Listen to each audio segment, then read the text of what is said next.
tulisan secara ilmiah, gitu ya.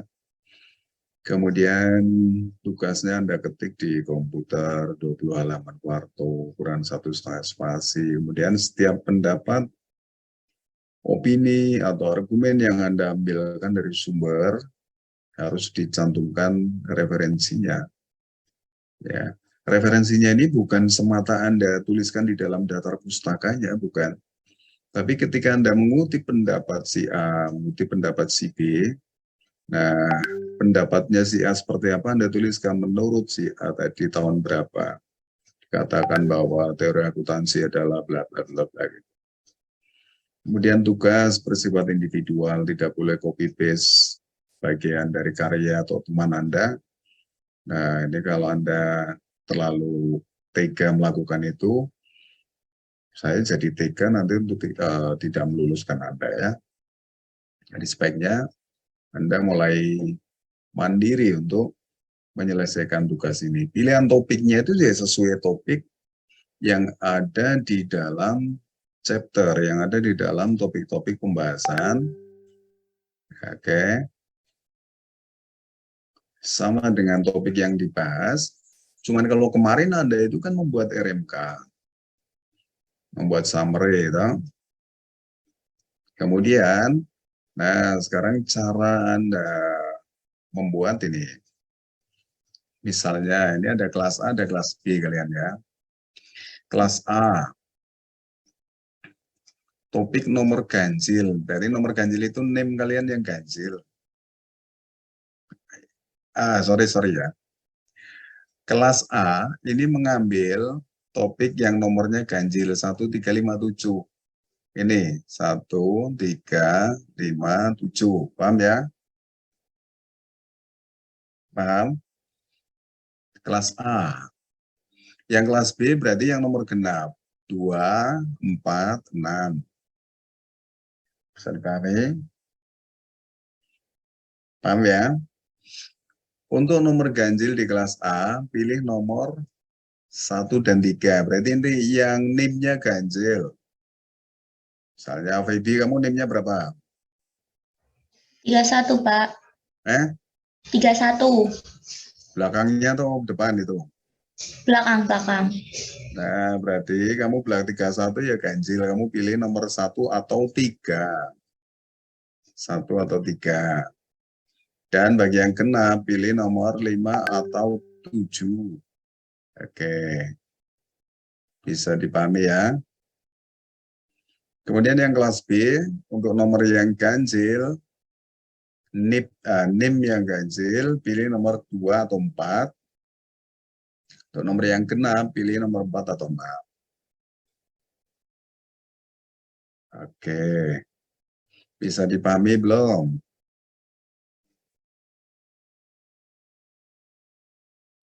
Ya. Bisa, Pak. Bisa. Tugasnya Anda membuat paper. Topik boleh sama, tapi tentu saja judulnya harus beda. Judulnya harus beda. Kemudian dari mana Anda harus mencari? Browsing banyak, perpustakaan banyak, ya, searching di artikel-artikel banyak sekali. Tidak usah khawatir, banyak sekali. Oke, ada yang mau ditanyakan? 5 hari apakah Anda merasa kurang untuk bisa menyelesaikan tugas ini? 5 hari misalnya terhitung efektif. 5 hari efektif, 5 hari efektifnya itu berarti besok Jumat ya. Jumat, Sabtu, Senin, Selasa, Rabu. Atau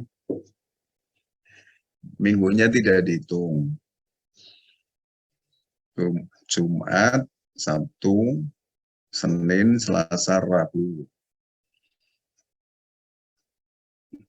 Ya, topiknya tadi saya ulangi coba melihatkan mengenai teori akuntansi, teori dan teori akuntansi ini banyak tulisan mengenai ini. Mengenai riset akuntansi, mengenai accounting in ideal condition, oke banyak. Pendekatan decision usefulness. Oke. Anda tidak harus Anda tidak kemudian judulnya seperti topik ini tidak. Ini kan topik ya. Anda boleh mengambil judul seputar topik ini, tapi judulnya jangan begini gitu. Ini kan hanya topik aja. Bisa dipahami.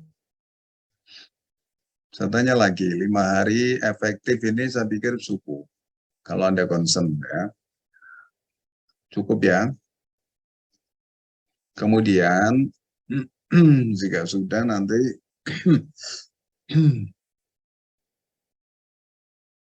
Anda kirimkan berarti hari Rabu ya.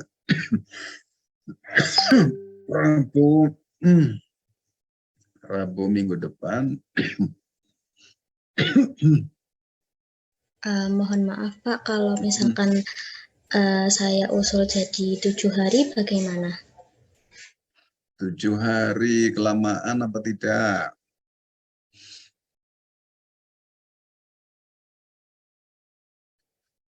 Kalau menurut saya sih tidak Pak. Oh, menurut kamu, kalau menurut yang lain gimana?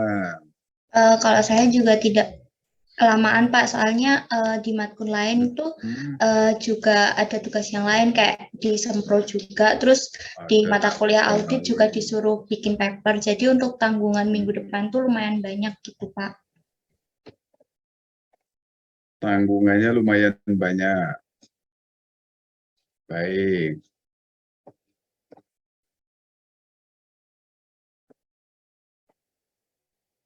Pak, saya sekalian izin bertanya, untuk minggu depan itu tetap ada tatap muka sama presentasi dan pengumpulan RMK atau tidak ya Pak? Ya tidak, kan UTS ini. Oh, oke. Terima kasih Pak. Nanti untuk pertemuannya lagi berarti kapan ya? Tanggal ya minggu depannya lagi. Minggu depannya lagi ya.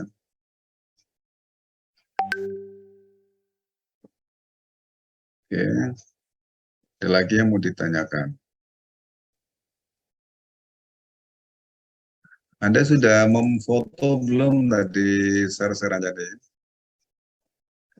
Berarti ini kalau gitu tak ganti nih. Oh, 7 hari. 7 hari efektif ya. Oh.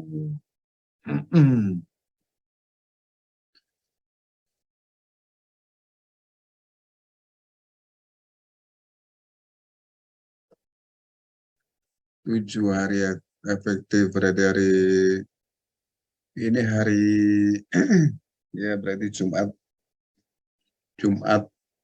yang akan datang maksimal sudah harus kalian kumpulkan Jumat malam ya, Jumat malam pukul 23.59. Berarti tanggal berapa coba dicari?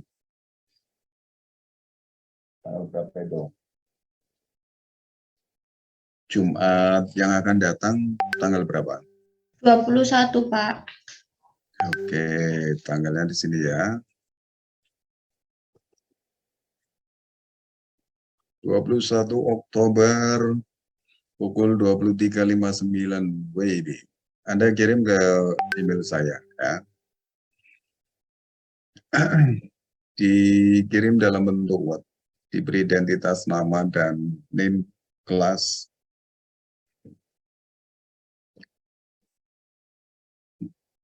Sudah cukup paham ya. Nih yang paling pokok nih Anda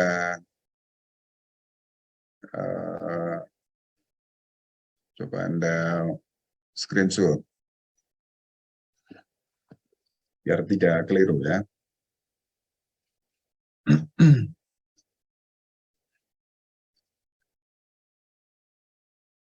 Jika nanti Anda ada kesulitan atau misalnya ada keinginan untuk konsul judul dari topik ini, silakan Anda bisa japri ke saya langsung Misalnya, Pak, saya punya judul ini. Sebaiknya kamu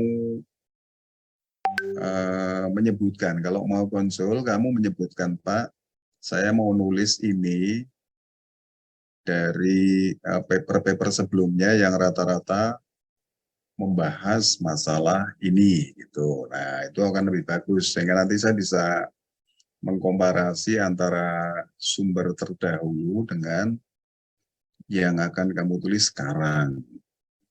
Sehingga nanti saya melihat ada kebaruan. Kebaruannya itu, kebaruan itu tidak selalu muncul di dalam penelitian saja, tapi di dalam penulisan paper pun, Anda juga harus memunculkan kebaruan. Ya. Sebab jika tidak ada kebaruan, ya berarti sama aja Anda mengulang kembali, menuliskan kembali atau memplagiasi tulisan orang lain, karya orang lain ya. Dan itu tidak boleh, secara akademis nggak boleh. Ya, tanggung jawab kalian secara akademis tidak semata teknis, tapi moral ya, tanggung jawab moral. Dan itu pun sebetulnya akan menguntungkan Anda sendiri.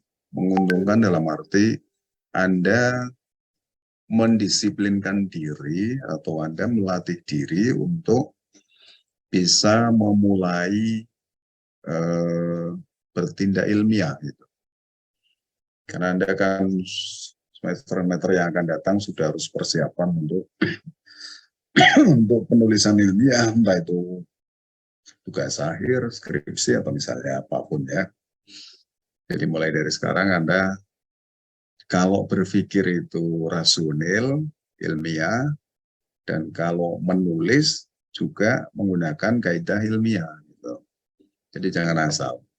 Jadi jangan semisal nanti sampai Anda lulus kemudian bisa menyelesaikan skripsi cepat misalnya, tapi ketika ditanya orang di luar bagaimana Anda menyusun skripsi, nah, Anda tidak bisa menjelaskan secara jelas. Kadang-kadang di dunia kerja, di industri ya, misalnya di perusahaan, di corporate, ada yang sering pertanyaan dari para interviewer, job interviewer, yang bertanya, Anda lulus dari fakultas apa?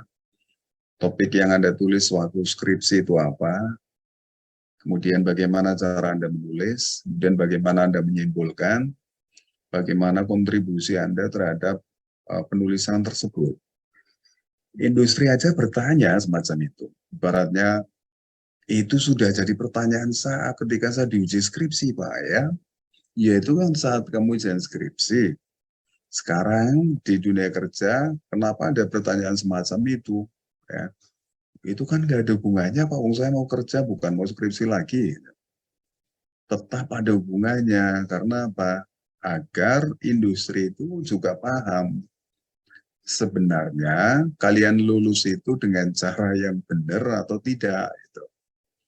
Sebab kalau kalian ditanya, misalnya Anda masih ingat skripsi yang Anda tulis, oh lupa ya Pak, kan sudah lama itu. Nah, misalnya, judulnya aja coba, judulnya lupa Pak. Nah, kalau sampai terjadi semacam itu, indikasi bahwa Anda proses lulusnya itu memang tidak seharusnya, tidak sebenarnya. Ya. Tapi kalau Anda lulus dengan sebenarnya, Anda bisa ditanya oleh siapapun, kapanpun, Anda pasti akan bisa jawab. Ya, karena itu jelas yakin itu adalah karya Anda sendiri. Gitu ya. Oke, bisa dipahami? Bisa dipahami ya. Ada yang mau ditanyakan lagi? Tidak ada? Mohon maaf Pak, saya izin bertanya. Ya, silakan. Berarti untuk papernya itu nanti seperti mencari isu-isu terkait topik yang didapat ya Pak? Nah, ini topik itu istilahnya jadi kerangka ya. Topiknya itu kan kerangka, apa namanya? Topik itu ya kerangka untuk kamu mencari bahan. Nah, kemudian syukur kalau bisa yang kamu tulis itu bukan yang terdahulu. Yang kamu tulis sesuai dengan topiknya tadi misalnya ya. Itu bukan kemudian kamu mengambil topik-topik yang terdahulu. Pasar modal ya pasar modal yang terdahulu. Kemudian decision usefulness, Anda ambil yang terdahulu. Nah, alangkah baiknya jika Anda bisa mencari isu-isu yang terkini, jadi namanya current issues. Current issues. Isu-isu yang terkini yang sedang berkembang misalnya di pasar modal apa sih? Pasar modal efisien dulu dengan sekarang itu kan sudah konsepnya berubah. Ya. Dari konsepnya dulu banyak menggunakan CAPM, sekarang apakah CAPM masih relevan dengan kondisi pasar modal sekarang? Nah, coba kamu kaji. Atau misalnya masalah beta aja dari dulu sudah dikatakan beta itu mati kan. Nah, apalagi sekarang. Nah, jadi betul yang harus kalian temukan itu adalah current issues. Sebab dengan cara itu kamu nanti akan bisa melihat yang terjadi kemarin seperti apa, yang sekarang sedang dibicarakan banyak orang itu apa, dan yang akan datang itu akan bagaimana. Ya.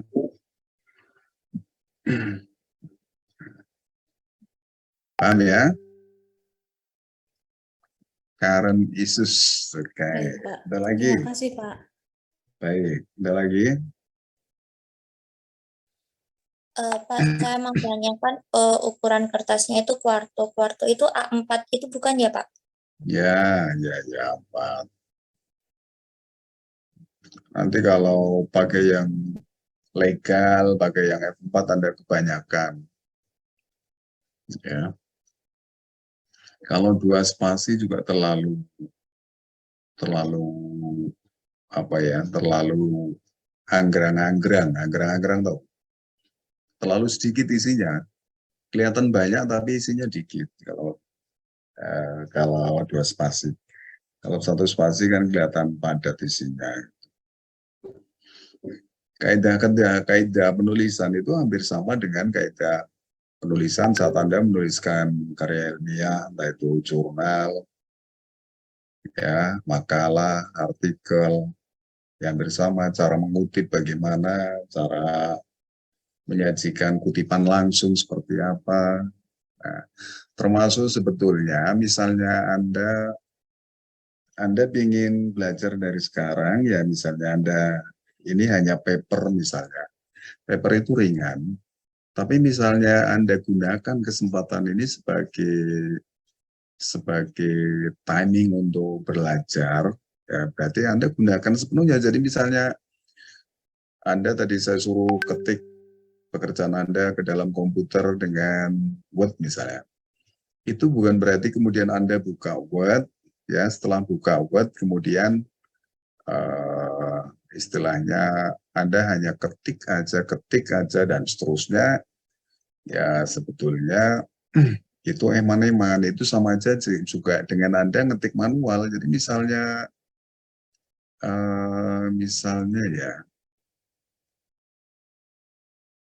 kita buka, aduh mana ini ya Wordnya. Misalnya kita buka Word.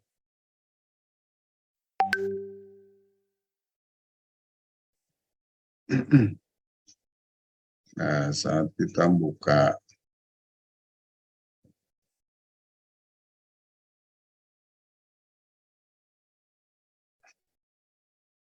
aduh gagal kenapa ini?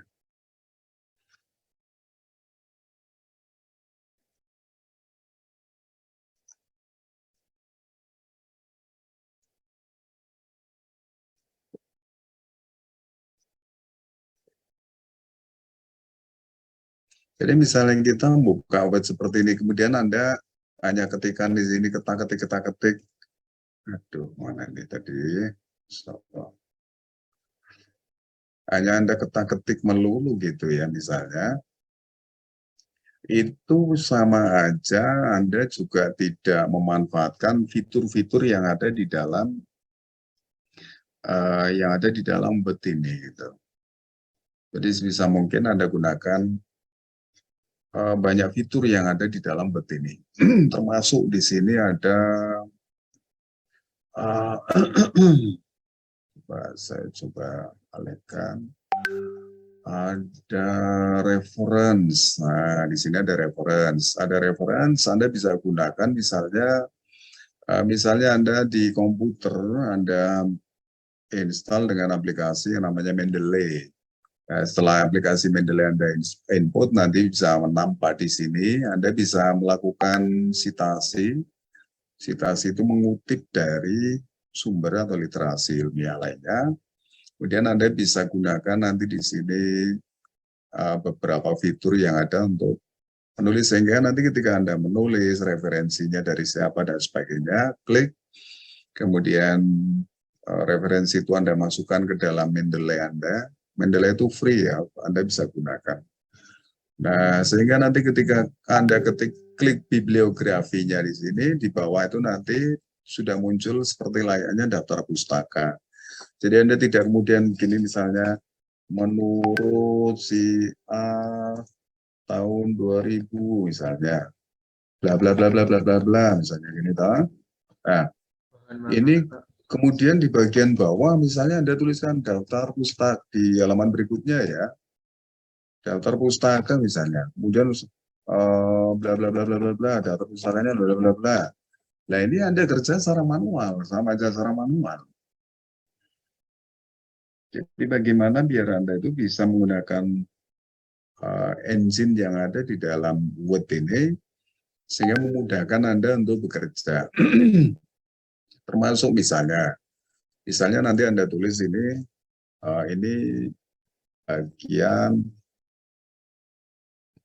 bagian pertama. Gitu. Nah, kemudian nanti di halaman berikutnya di sini bagian kedua misalnya dan seterusnya ya. Dengan misalnya halaman yang cukup banyak, misalnya halaman kedua berada di posisi ke halaman ke-15 misalnya.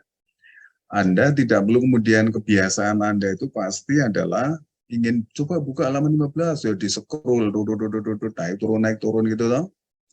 Anda sebetulnya bisa gunakan fitur yang ada di sini ya. Sini ada misalnya ada view-nya review atau view di sini ya. Harusnya ada tombolnya ini navigation pane ini ya. Anda nanti bisa bikin di sini menjadi sub-judul di sini, no? Jadi navigation ini nanti akan menuntun Anda, misalnya coba buka bagian kedua ya, Anda tinggal klik aja di sini. Navigasinya diklik, Anda sudah langsung kursor otomatis menuju ke halaman yang dituju. Seperti itu caranya. Jadi tidak istilahnya rekoso ya, toh? Gitu ya. Termasuk juga misalnya misalnya tadi ada PowerPoint ya, ada PPT, ada PowerPoint. Oke.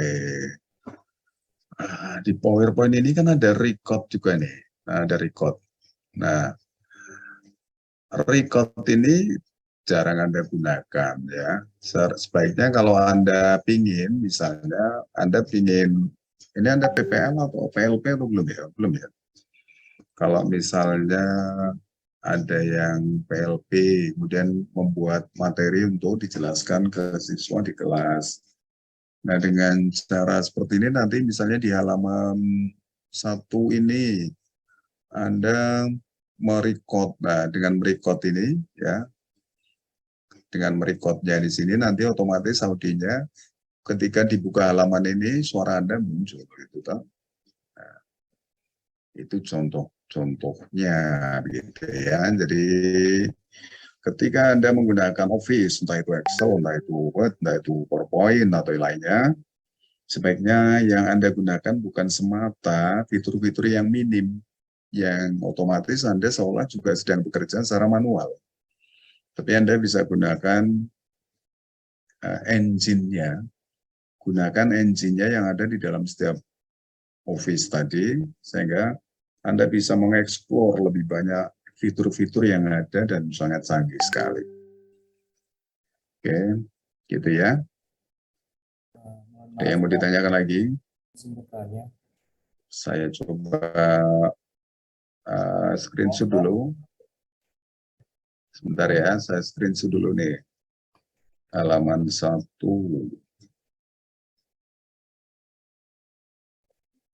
Kemudian halaman 2 saya screenshot.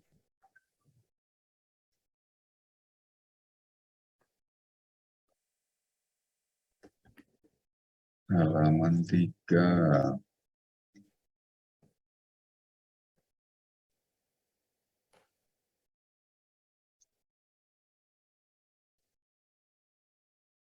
Halaman 4.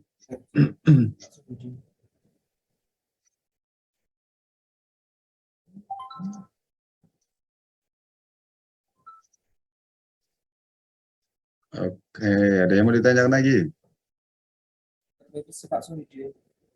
Ya, Suara saya masuk, Pak. masuk topik kecil. Kalau saya tidak salah lihat, tadi ada ketentuan yaitu 20 halaman. Itu minimal Ya, atau maksimal, Pak? minimal. Apakah bisa Paper didesain 20 lagi? halaman itu kalau Anda fokus ya, kalau Anda konsentrasi, itu bisa Anda selesaikan dalam waktu kurang dari 2 jam. Kalau Anda fokus loh ya.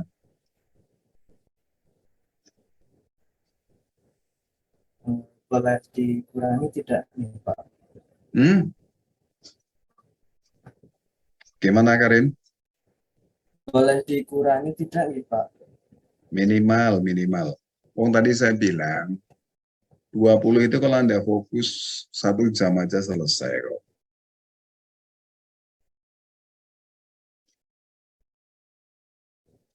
Jangan minta dikurangi, malah justru kalian harusnya Pak bisa ditambahin lagi Pak. Minimal 35 gitu. Jangan minta dikurangin ya.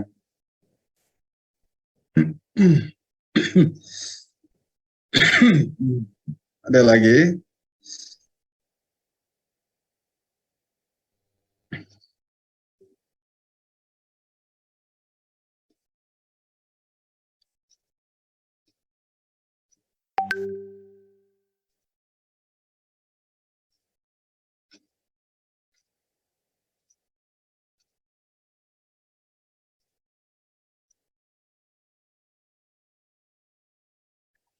Silakan.